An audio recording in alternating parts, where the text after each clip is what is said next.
Ladies, I want to talk about a dark truth that you all are not willing to face when it comes to men and the power they have over you. I'm in the He loves me. He loves me. We're good. It's okay. Talk about a love spell gone wrong. Do y'all know who Coach Cash is? Please, I don't have any time for any gossip now. Eh? Yes. Look at you. It's spooky season and the dusties crawl, looking for a couch, trying to make that call. He say he love you, girl, he just need a place. Next thing you know, he moving in your space. He come with a duffel and a sad little story. I just lost my job, baby, he ain't sorry. Talking big game, got that broke boy pride. He the reason Sage and Press can't hide. Be careful, ladies, the bums are out, looking for a mattress, running their mouth. They sweet talk nice, but the vibe don't play. He a bad bug boy, won't go away. Once you roll in the sheets, can't shake him off. He freeloading low, trying to play it boss. They think they slick, but they playing themselves. Dusty demons need to check their health. He wear your hoodie, eat your snacks, use a car, don't bring it back. Said he's spiritual, but he just lazy. Talking energy, boy, you crazy. He think what's in his pants the key, but baby, rent ain't paid by D. He tryna trick a queen, oh please. You can't finesse what's born with peace. Ladies, listen, don't let a man play on your kind. Some of these bums ain't lovers, they survivalists. He said, I just need a night, but now it's day 35. Does he get out my house? Boy, you ain't qualified. Spooky season, beware the bums. They move like spirits, here they come. Don't be the girl who feeds a clown. He'll drain your peace and drag you down. Spooky season, beware the bums. They move like spirits, here they come. Don't be the girl who feeds a clown. He'll drain your peace and drag you down. Hey y'all, welcome back to All Things Jenny. I'm Jenny and welcome back to another episode of Spooky Storytime. Ladies, I want to talk about a dark truth that you all are not willing to face when it comes to men and the power they have over you. I don't know how many of you all realize this, but you all do realize that men practice witchcraft too. I'm going to tell you something. No man should have the power over your mind to where you become a totally different person. If you're with a man and all of a sudden you're doing things that you would have never done prior to you meeting him, I can tell you right now that man probably have hexed you or probably put you under a spell. True story. Young lady, and I heard about this through Facebook a couple of years ago. A young lady was dating this guy, and college educated woman, had a nice career, whatever, but she started dating this guy. And you know, he was just your typical average street dude or whatever, right? Anyway, she starts dating this guy, and you know, she quickly falls in love with him, and that was her first red flag, because she was a person that didn't fall in love with people very fast. It took a lot to impress her, but she found herself head over heels with this guy after just a couple of nights of intimacy or whatever. And she finds herself doing things, you all, that she would have never done. She loved her family with all her heart. She had cut off communication with them. She had stopped going to work. You know, she had started helping him with his street pharmacy business, doing all these runs or whatever, and just something didn't feel right. It felt like she was having like this out-of-body experience where, you know, she was doing things that, you know, she couldn't control. She couldn't stop. What made her find out that she was under a spell was he had been telling her, don't ever go in my attic. Whatever you do, don't ever go in my attic, because it's precious family heirlooms up there, and if you ever go up there and mess one of them up, it's gonna be really bad between me and you. So she had avoided the attic until things had just gotten so bad to where she didn't even recognize who she was. She didn't even know why she was doing these things. When he went somewhere. He went on this across the country road street pharmacy run, if you get my drift. And she finally say, fuck it, I'll take my chances. She go up there to this attic, and in this attic is a carrot carved into the wall. And if you don't know what a carrot is like a witch symbol. And under this carrot that's carved into the wall, it's all these, you know, special stones and herbs. Now, if you know anything about voodoo and witchcraft, then you know what these herbs and stones mean. So this guy was practicing witchcraft and had put her on the spell right under her nose. It took this lady, took this young lady years to get herself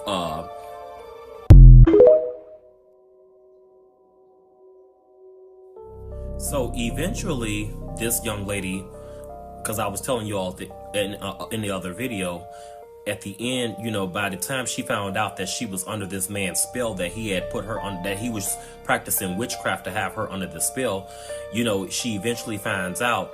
So what she would eventually do is turn him in. She would make an anonymous phone call and let them know that he was, you know, in this street pharmacy ring or whatever. She made an anonymous phone call, and, you know, he ended up getting locked up and got some years in prison. But it took her years to come from up under his spell. It took her years to find herself. She had to go to all kind of priestesses and specialists to cleanse herself from this hex, the spell he put on her. And even though she has, you know, got a part of her life back, to this day she's still not in a relationship with anybody. Even though she had went to see many voodoo priestesses and tried to cleanse herself of whatever this hex or spell that he had put on her, nobody will date her. She has, you know, gotten her career back. She's making money, beautiful woman, but no man seems to find her attractive. If she dates somebody, after the first or second date, they ghost her, they don't talk to her. And to this day, she says she still dreams about that man at least twice a week.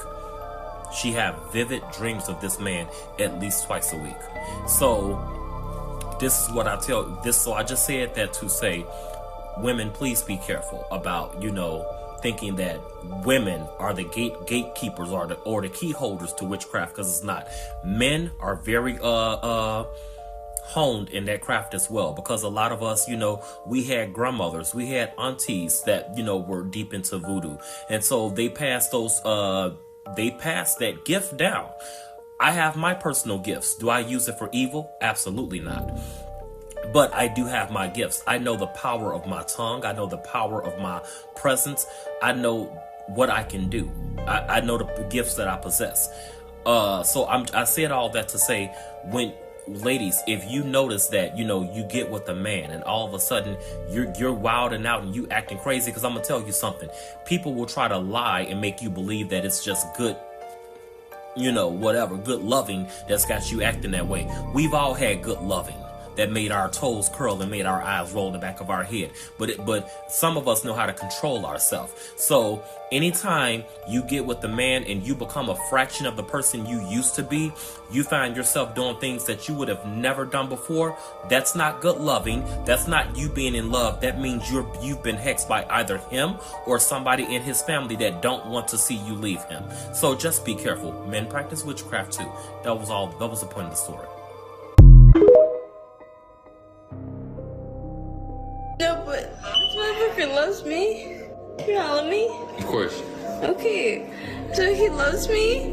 Look, go in the camera. I'm in the camera. He loves me. He loves me. We're good. It's okay. I'm safe because I got punched.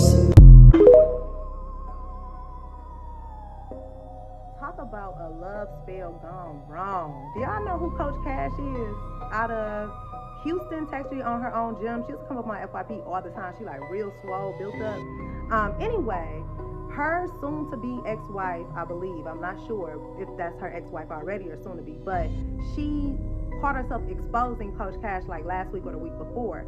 And then Coach Cash came back with her receipts, which included a video of this binding spell that the soon-to-be or current ex-wife did on her, right? And just by looking at this, I can see exactly where she went wrong, just off first glance. Not even talking about all that black soot that was clearly, it's a telltale sign that there were trouble. It was a lot of trouble in paradise. It was clearly a lot of trouble in paradise. And she needs to clear the roads first. But anyway, I'm not here to tell y'all how to do it right. What I'm saying is she did it so wrong that she ended up putting an obsession spell on herself. And that's why she ended up popping up at Coach Cash's house and saying all these crazy things, calling her crying, all that stuff like that. That is a very clear sign of a love spell backfiring, and not just backfiring, but which she tried to put on Coach Cash ended up being put on her. So she ended up spiraling out of control. And I'm not saying, listen, don't play around with things that you don't know. Just leave it alone, baby. No, but she ended up putting herself under a spell. That's pretty much what we can see here, just by looking at it. But anyway, this is a telltale sign. This is a cautionary tale. Just stop. Well, I've been going through all of my emails and reading all of the submissions that I've been, getting throughout the months. And I decided to pick a few stories that has to do with Halloween, spooky, crazy. And this one caught my attention today, so let's get into it. Now, this story is about her grandma's best friend named Miss Yvette. So let's get into it, right? It says, when I was growing up, my grandma had a best friend named Miss Yvette. Everybody loved her. She was very classy, soft-spoken, and always smelled like hibiscus and cinnamon. You'd never guess, though, she had a really dark secret buried behind that pretty smile. Miss Yvette was the kind of woman that everyone called lucky. She always had a nice house, nice furniture, and beautiful jewelry. But there was one thing: she'd been married about 5 times, and every single one of her husbands ended up dead.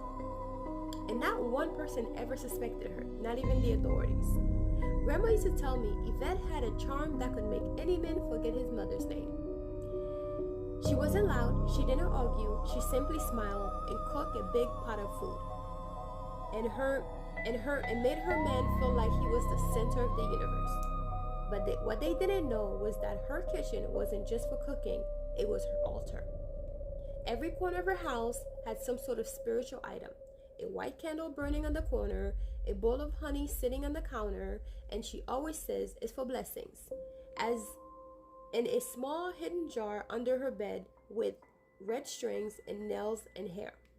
Grandma said one night she accidentally walked in on Yvette doing some sort of ritual. Yvette was pouring honey, rum, and a few drops of her blood into a jar while whispering something. Grandma said she asked her what she was doing. Yvette simply smiled and looked at her and said, "Oh, honey, I'm just keeping love sweet and death quiet." Her first husband was a fisherman. They say he drowned, even though he'd been sailing since he was 10 years old. The second one fell sick. No doctor could explain why. He simply withered away. The third, a heart attack in his sleep. Every time, Yvette would cry, dress in black lace, and throw herself dramatically at the funeral. But a month later, she'd always end up with a brand new man, a brand new life, bigger house, more jewelry, and fancier clothes. Grandma said what scared her the most wasn't the deaths. It was how peaceful Yvette always seemed after the funeral, like she'd made peace with something most people just couldn't name. One day, Grandma got curious and followed her to the market. She realized that she didn't buy any food. She simply bought candles, cinnamon, rum, and a black rooster. And she was telling the merchant, "Tonight is a full moon. I have to feed the one to protect me." When Grandma pressed her about it, Yvette finally confessed. She said, "Years ago, when I was poor and desperate, I went into a voodoo priest who told me that she could make me, who told her that she could make her wealthy, protect her, and have endless love. But every blessings had a price. The spirit didn't want her money. They wanted her lovers. Every man who falls in love with her," she said, "gives his life to feed.